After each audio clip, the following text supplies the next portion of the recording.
मुख्तार अंसारी की मौत के बाद बांदा जेल के अधीक्षक वीरेश राज शर्मा को जान से मारने की धमकी मिली। सीयूजी नंबर पर जान से मारने की धमकी मिली और अज्ञात व्यक्ति ने जेल अधीक्षक के मोबाइल नंबर पर फोन करके धमकी दी। जेल अधीक्षक की शिकायत पर अज्ञात व्यक्ति के खिलाफ नगर कोतवाली में केस दर्ज किया गया है। बांदा मंडल जेल में ही माफिया डॉन मुख्तार अंसारी कैद था। पुलिस ने धमकी देने वाले नंबर की कॉल रिकॉर्डिंग सहित जांच पड़ताल शुरू कर दी है। 2 दिन पहले ही बांदा के कई आला अधिकारी तथा न्यायिक मजिस्ट्रेट मुख्तार से जुड़े हुए पहलू पर जांच के लिए जेल पहुंचे थे। मुख्तार के दिल और बिस्तरे की जांच लखनऊ में होगी। मुख्तार का दिल और बिस्तरा लखनऊ फॉरेंसिक लैब भेजा गया है। ब्लड क्लॉटिंग के चलते दिल का कुछ हिस्सा पीला पड़ गया था। पोस्टमार्टम में हार्ट अटैक से मौत की बात भी सामने आई है और इन सब के बीच अब बड़ी बात सामने आ रही है कि जेलर को जान से मारने की धमकी मिली है। हमारे सहयोगी ऋषभ मणि हमारे साथ जुड़ चुके हैं। ऋषभ, विस्तार से बताइए इस खबर से संबंधित क्या जानकारी आपके पास? अभी देखिए, जिस रात मुख्तार अंसारी की मौत होती है उसी रात बांदा जेल के जो जेल सुपरिटेंडेंट है वीरेश राज शर्मा, उनके पास रात को 1:37 पर उनका जो सीयूजी नंबर है उस पर एक फोन आता है जो कि लैंडलाइन से फिलहाल प्रतीत हो रहा है और 14 सेकंड की ये फोन कॉल थी जिसमें जेल सुपरिटेंडेंट को धमकी दी गई है कि तुझे मैं ठोकना है, तुम बच सकते हो तो बच लो जी। तो इसको चूंकि उसी रात मुख्तार अंसारी की मौत हुई, लिहाजा इस फोन कॉल को भी मुख्तार अंसारी मौत से जोड़कर देखा जा रहा है। बांदा कोतवाली में ये FIR दर्ज हो गई। वीरेश शर्मा ने खुद ये मामला दर्ज करवाया है। 4 टीमें बना दी गई है। बांदा की जो सर्विलांस सेल है, क्राइम ब्रांच है, उसको भी इस मामले के खुलासे में लगा दिया गया है। बहुत शुक्रिया ऋषभ, आपका हमारे साथ जुड़ने के लिए और जानकारी तक पहुंचाने के लिए। तो माफिया मुख्तार मिट्टी में दफन हो चुका है, लेकिन सियासत कब्र पर हो रही है क्योंकि माफिया की कब्र पर फूल चढ़ा रहा है तो कोई माफिया मुख्तार के घर बिरयानी खा रहा है। आखिर माफिया की मौत में विपक्षी नेता कौन सी कहानी ढूंढ रहे हैं, पहले आपको वो समझा देते हैं, फिर आपको इससे जुड़ी एक रिपोर्ट भी दिखाएंगे। दरअसल माफिया के घर नेताओं की भीड़ का मतलब मुख्तार का मुस्लिम समुदाय से होना है। विपक्ष को मुख्तार की नहीं बल्कि मुस्लिम वोट बैंक की चिंता है, क्योंकि यूपी के कई जिलों में बड़ी संख्या में मुस्लिम वोटर्स हैं। यहां तक कि बाहुबली होने के साथ ही मुख्तार का पूर्वांचल में दबदबा भी था। पूर्वांचल में मुख्तार अंसारी की तूती बोला करती थी और अब उसकी मौत के बाद विपक्ष के नेताओं को लगता है कि गाजीपुर मऊ सीट पर उन्हें सहानुभूति वोट मिल जाएंगे। और चलिए इसी पर आपको एक रिपोर्ट भी दिखाते हैं।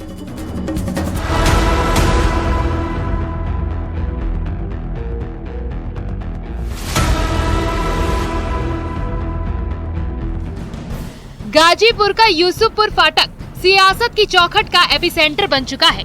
माफिया मुख्तार की मौत के बाद सियासी हमदर्दी दिखाने की भरपूर कोशिश हो रही है।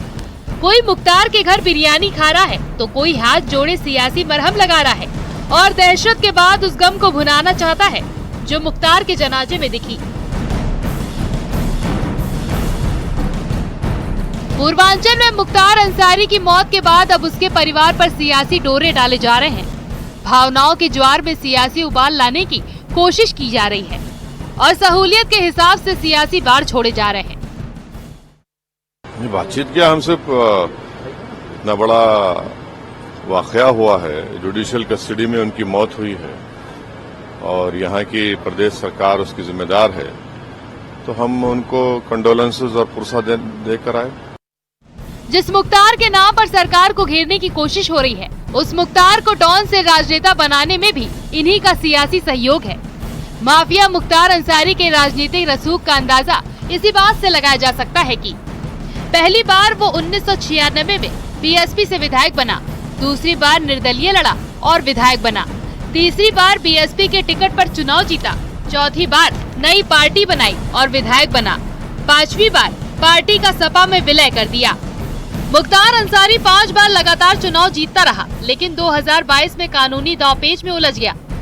विधानसभा से लेकर लोकसभा तक चुनाव में उसका दखल रहा है और बीएसपी से लेकर समाजवादी पार्टी तक उसको सिराखों पर बैठाई रही।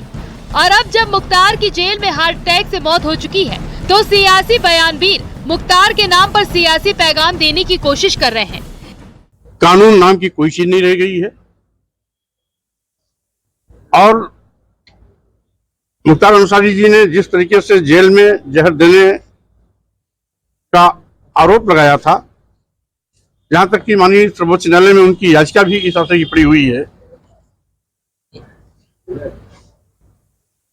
जहर दे करके मारने की साजिश का जो आरोप था, इस घटना से सच साबित हुआ कि सरकारी अराजकता लोगों की पकड़ में आ गई। राजनीतिक क्षेत्र में कुछ ऐसे जंतु हैं जो संपूर्ण राजनीतिक क्षेत्र को विषाक्त बना रहे हैं, जहरीला बनाने की कोशिश करते हैं। उन्हीं में से स्वामी प्रसाद मौर्य ओवैसी हैं। और मुख्तार अंसारी के बारे में दुनिया जानती है कि वो साधु संत तो थे नहीं, शातिर अपराधी था। और ऐसे लोगों के यहाँ जाकर के वो क्या सिद्ध करना चाहते हैं? खैर, मुख्तार अंसारी मिट्टी में मिल चुका है, लेकिन उसके पीछे कुछ रह गया है तो वो है पूर्वांचल की सियासत, जिसे समाजवादी पार्टी से लेकर तमाम विपक्षी दल भुनाने की कोशिश में है। Bureau report, news 18।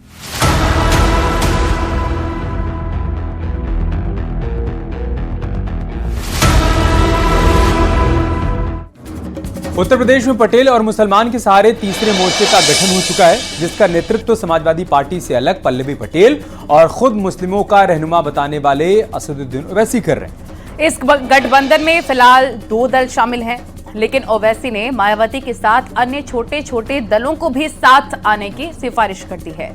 ऐसे में बड़ा सवाल है कि क्या अखिलेश यादव के खिलाफ चुनावी चक्रव्यूह की रचना हो रही है। आपको इसी पर एक रिपोर्ट में दिखाते हैं।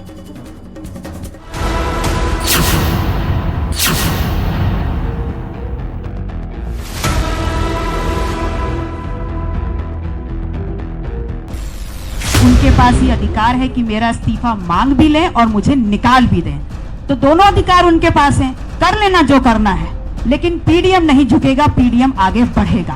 मैंने मिसाल दी, मुरादाबाद की मिसाल आपके सामने रखी, रामपुर की मिसाल आपके सामने रखी। ये कैसे हुआ फिर? इसका जिम्मेदार कौन है? ये सब चीजें सामने हैं। आप पल्लवी पटेल जिस समाजवादी पार्टी के सिंबल पर चुनाव जीतकर विधायक बनी, अब वही पल्लवी पटेल ओवैसी के साथ हाथ मिलाकर अखिलेश यादव को टक्कर दे रही हैं, तस्वीर साफ कर रही हैं। उनकी लड़ाई उस पार्टी के खिलाफ है जिसने मुस्लिमों को सिर्फ दरी बिछाने वाला समझा, और ओवैसी उसी मुस्लिम वोट को साधने के लिए इस लड़ाई को आगे बढ़ा रहे हैं। ये क्या था ना, वो पीडीए जो अंग्रेजी में था, only public display of affection, खत्म। ग्राउंड पे कुछ नहीं था, ना एक अंदरूनी को कमिटमेंट था, ना उसको अमली जामेनामा पहना उसका मकसद था। ये जो बनाया गया है, ये हकीकी मानों में सामाजिक न्याय के लिए मैं समझता हूँ कि बहुत बड़ा कदम होगा। उत्तर प्रदेश की तारीख में एक बड़ा इनकलाबी कदम होगा। और इससे आप देखेंगे कि सिर्फ ये पार्लियामेंट के चुनाव को सामने रखकर नहीं बनाया गया है, इसको हम लेकर आगे बढ़ेंगे। पार्लियामेंट चुनाव में भी रहेगा, उसके बाद भी रहेगा, और आने वाले विधानसभा तक हम लोग हमारी बहन मोहतरमा पल्लवी पटेल साहिबा और वो जो दूसरे 2 पार्टी उनके साथ काम करेंगे। उत्तर प्रदेश में तीसरे मोर्चे की पूरी पिक्चर देखिए तो साफ है कि पल्लवी पटेल ही इसकी अगुवा रहने वाली हैं। लेकिन ओवैसी कई सीटों पर पटेल के साथ अखिलेश के मुस्लिम वोट बैंक में खेल कर सकते हैं। आंकड़ों पर नजर डालें तो यूपी में 40 से 50% मुस्लिम आबादी वाली 6 सीटें हैं, 30 से 40% मुस्लिम आबादी वाली 12 सीटें हैं, 20 से 30% मुस्लिम आबादी वाली 18 सीटें हैं, और 80 में 36 सीटों पर 20% से ज्यादा मुस्लिम वोटर हैं। यूपी में गठबंधन के जरिए चुनावी समर में कूदे ओवैसी ने कहा है कि अखिलेश वाले पीडीए में जमीन पर कुछ नहीं है, लेकिन पल्लवी पटेल के साथ जो नया पीडीएम गठबंधन बना है वो सामाजिक न्याय के लिए बड़ा कदम होगा। ओवैसी पल्लवी ने अखिलेश पर निशाना साधते हुए कहा, अखिलेश के पीडीएम में एक की तस्वीर साफ नहीं, हमारे पीडीएम में एम का मतलब सिर्फ मुसलमान है। अखिलेश यादव का MY फैक्टर काम नहीं करता, समाजवादी के पास सिर्फ और सिर्फ Y फैक्टर है। कहे का MY, खाली Y फैक्टर काम करता है वहाँ पर। नहीं कहाँ पर, वहाँ पर सिर्फ Y फैक्टर काम करता है, M कहाँ पर? A to Z अलायंस कहाँ है वहाँ पर? अब मुस्लिम वोट की चिंता पर भले ही अखिलेश यादव की चुप्पी हो, लेकिन शिवपाल यादव ने पल्लवी पटेल और ओवैसी को घेरने की जरूर कोशिश की। उन्होंने कहा, राजनीति में नेता को स्थिर होना चाहिए, जो स्थिर नेता नहीं रह सकता है, अपने लक्ष्य के लिए वो आगे नहीं बढ़ सकता। देखिए, हम ओवैसी और पल्लवी पटेल का सम्मान करता हूँ, लेकिन राजनीति में हमेशा स्थिर रहना चाहिए और जो व्यक्ति स्थिर रहता है वो ही ऊंचाइयाँ पहुँचता है। देखिए, जो स्थिर नेता नहीं रह सकता है पार्टी में और अपने लक्ष्य के लिए, तो फिर वो आगे नहीं बढ़ सकता है। यह ओवैसी की भूमिका को समझना जरूरी है। वो पहले भी यूपी बिहार में चुनावी समर में कूद चुके हैं, लेकिन मुस्लिम वोटों के अलावा किसी और वोट बैंक पर पकड़ नहीं बना सके। हालांकि कुछ जगह पार्षद वगैरह भी जीतते रहे। उन्हें कभी बीजेपी की बी टीम कह दिया जाता है तो कभी वोट काटने के हिसाब से आरोप लगाए जाते हैं। इस बार उन्होंने स्थानीय पटेल वोटरों में अच्छा खासा दखल रखने वाली पल्लवी पटेल और कुछ अन्य स्थानीय दलों को साथ लाकर पिछड़ा, दलित और मुस्लिम गठजोड़ बनाया है। ये इन समुदाय के वोटर्स को एकजुट करने की कोशिश है। इसे ओवैसी का बड़ा दाव माना जा सकता है। Bureau report, news 18।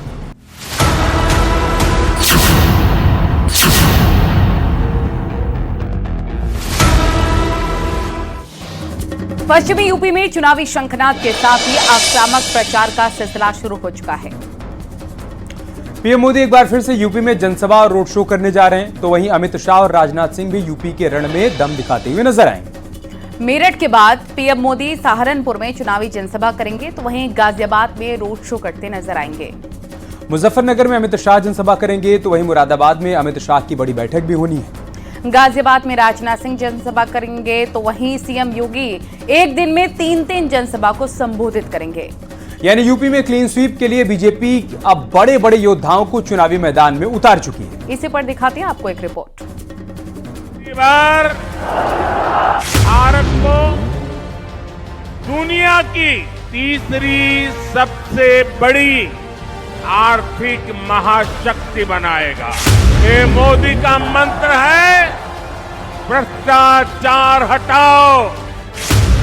पश्चिमी उत्तर प्रदेश से आगाज 24 के चुनावी अंजाम की तस्दीक दे रहा है।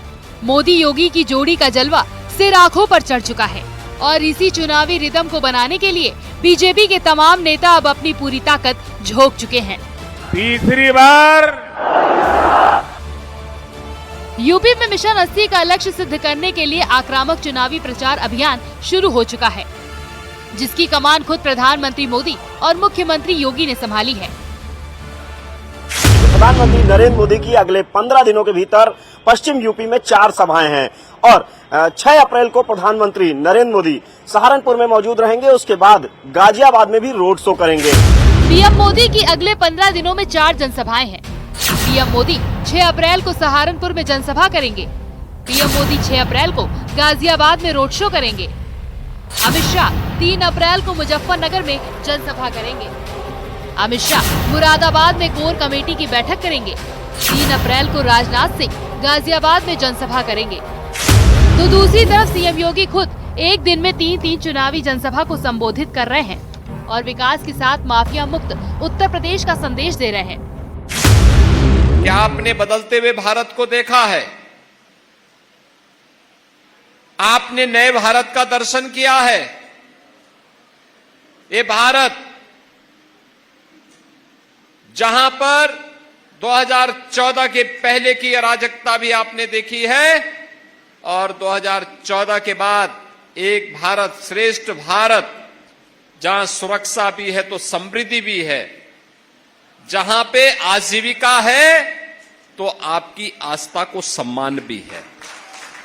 सुरक्षित था तो केवल गुंडे थे या कुछ चंद परिवार थे, और आज जो गुंडे पहले सुरक्षित थे आज वे असुरक्षित हुए हैं और जनता जनार्दन, बेटी हो व्यापारी हो, जनता जनार्दन सुरक्षित महसूस कर रहा है।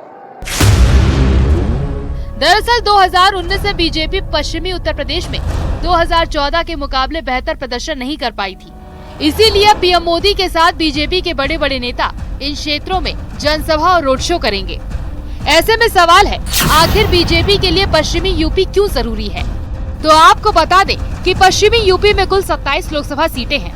2019 में 27 में से 19 सीटों पर बीजेपी ने कब्जा किया था। 8 सीट विपक्ष के खाते में चली गई थी।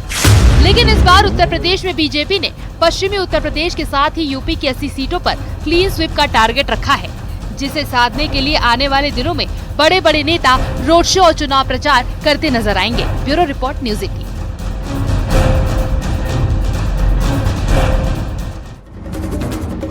आरबीआई के 90 साल पूरे हो गए और इस मौके पर हुए एक कार्यक्रम में प्रधानमंत्री मोदी ने देश के नाम एक बड़ा संदेश दिया। उन्होंने कहा कि पिछले 10 सालों में जो कुछ हुआ वो बस ट्रेलर है, अभी बहुत कुछ करना बाकी। उनकी तरफ से ये भी कहा गया। पीएम मोदी ने कहा, अभी मैं 100 दिन चुनाव में बिजी हूं, आप लोग इस बीच में तैयारी कर लीजिए, आप सोच कर रखिए, क्योंकि शपथ लेने के दूसरे दिन से ही आरबीआई के पास काम धाम बढ़ने वाला है।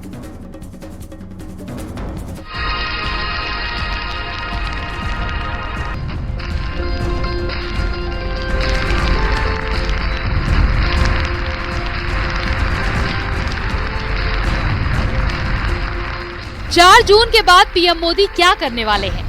चुनावी परिणाम के बाद ऐसा क्या होने वाला है जो पिछले 10 सालों में नहीं हुआ? आखिरकार मोदी के दिमाग में ऐसा क्या चल रहा है जिसके संकेत उन्होंने भारतीय रिजर्व बैंक के कार्यक्रम में दिए? अभी 100 दिन में चुनाव में बिजी हूं, तो आपके पास भरपूर समय है, आप सोच के रखिए, क्योंकि शपथ लेने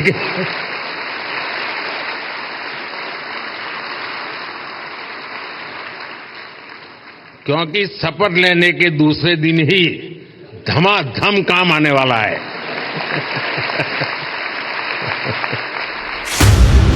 दरअसल पीएम मोदी ने ये बयान भारतीय रिजर्व बैंक के कार्यक्रम में दिया। इस मौके पर प्रधानमंत्री मोदी ने कहा कि पिछले 10 सालों में जो कुछ हुआ वो बस ट्रेलर है, अभी बहुत कुछ करना बाकी है।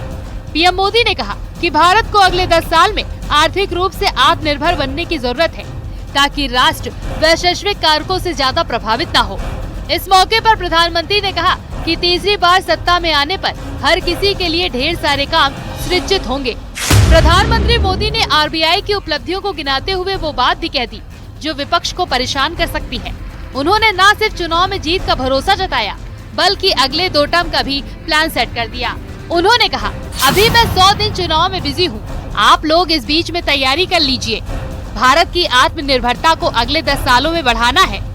ग्लोबल उतार चढ़ाव का भारतीय अर्थव्यवस्था पर कम असर हो, इस बारे में भी काम करने की जरूरत है। और नए सेक्टर्स को कैसे मदद करें, आप सोच कर रखिए, क्योंकि शपथ लेने के दूसरे दिन से ही झमाझम काम आने वाला है। पीएम मोदी का संदेश साफ है, वो बिना थके बिना रुके फिलहाल चुनावी कार्यक्रम में व्यस्त हैं, लेकिन उसके बाद जो परिणाम आएंगे वो अगले 5 नहीं बल्कि 10 सालों के लिए देश को दिशा दिखाने के लिए काफी होगा। Bureau report, news 18।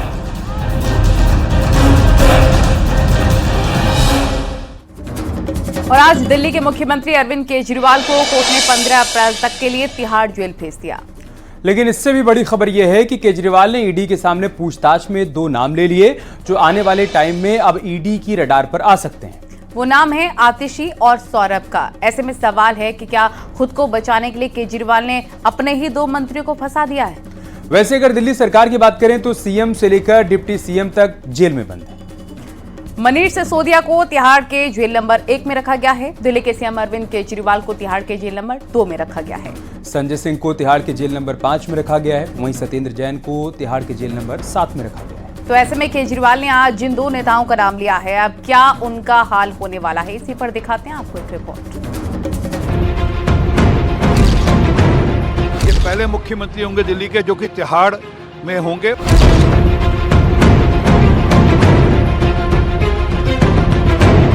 घोटालेबाजी करने वाले लोगों पर कठोर कार्रवाई होनी चाहिए। मैम, आपका नाम आया है, आप कुछ कहना चाहेंगे? मैम, पहली बार आप कोर्ट में थी, उन्होंने कहा कि सीएम साहब ने कहा है कि विजय नायर आपको रिपोर्ट करते थे। मंत्री जी जो ये कर रहे हैं ये देश के लिए अच्छा नहीं है। सरकार देर से नहीं चलेगी, ये पॉलिटिकल षड्यंत्र है, जनता इसका जवाब किया जा रहा है, बहुत परेशान किया जा रहा है। शराब घोटाले में घिरे अरविंद केजरीवाल को आज एक बार फिर दिल्ली की राउज एवेन्यू कोर्ट से तगड़ा झटका लगा। 11 दिन की ईडी की रिमांड के बाद अब केजरीवाल को 15 अप्रैल तक न्यायिक हिरासत में भेज दिया गया है, जिसके बाद आज उनकी पहली रात तिहाड़ जेल में बीतेगी। तिहाड़ में अरविंद केजरीवाल को जेल नंबर 2 में रखा गया है। इस जेल में आमतौर पर उन कैदियों को रखा जाता है जो कोर्ट की तरफ से किसी भी मामले में कन्विक्ट होते हैं।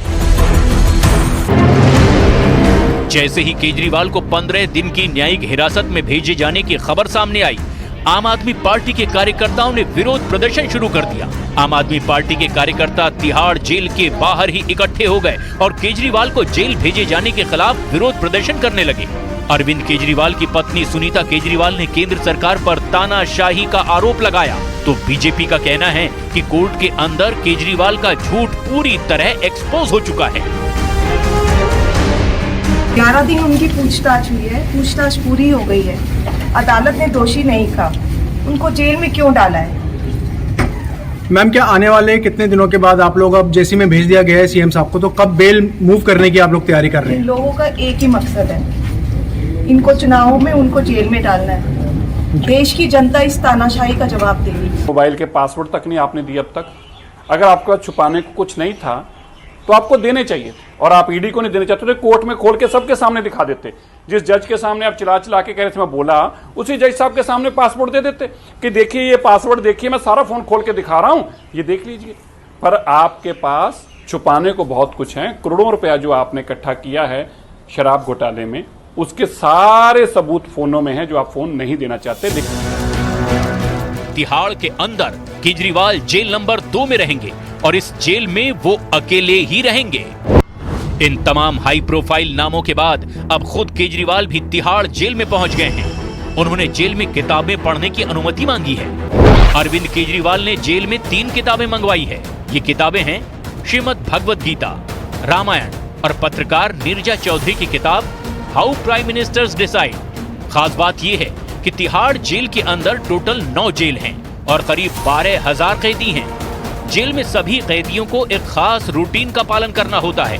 केजरीवाल को भी जेल में उसी दिनचर्या का पालन करना होगा। तिहाड़ जेल में सुबह सूरज निकलते ही कैदियों की सेल और बैरक को खोल दिया जाता है। जेल में कैसे गुजरेंगे केजरीवाल के दिन? सुबह के नाश्ते में करीब 6:30 बजे चाय और ब्रेड दिया जाता है। नहाने के बाद उसको अगर कोर्ट जाना हो या फिर मुलाकात करनी हो तो कैदी उसके लिए तैयार होता है। 10:30 बजे के करीब दाल, सब्जी और 5 रोटी या चावल कैदी को दिया जाता है। इसके बाद दोपहर 12 बजे से 3 बजे तक कैदी जेल के अंदर बंद रहते हैं। 3:30 बजे के करीब कैदियों को चाय और 2 बिस्किट दी जाती है। फिर शाम 4 बजे के करीब अगर कोई अपने वकील से मिलना चाहे तो मिल सकता है। शाम 5:30 बजे रात का खाना दिया जाता है, जिसमें 1 दाल, सब्जी, 5 रोटी या चावल मिलता है। इसके बाद शाम 6:30 बजे से 7 बजे के करीब सभी कैदियों को सेल में बंद कर दिया जाता है।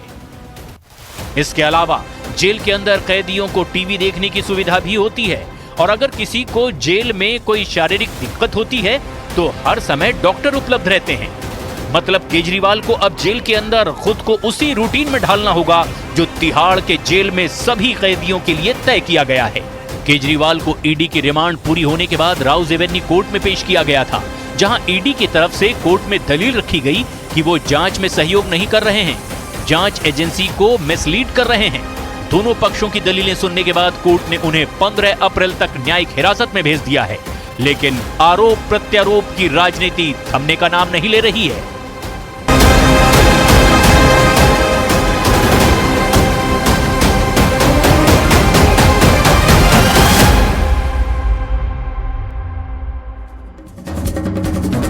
यार छोटे से ब्रेक। खबरों का सिलसिला लगातार जारी है।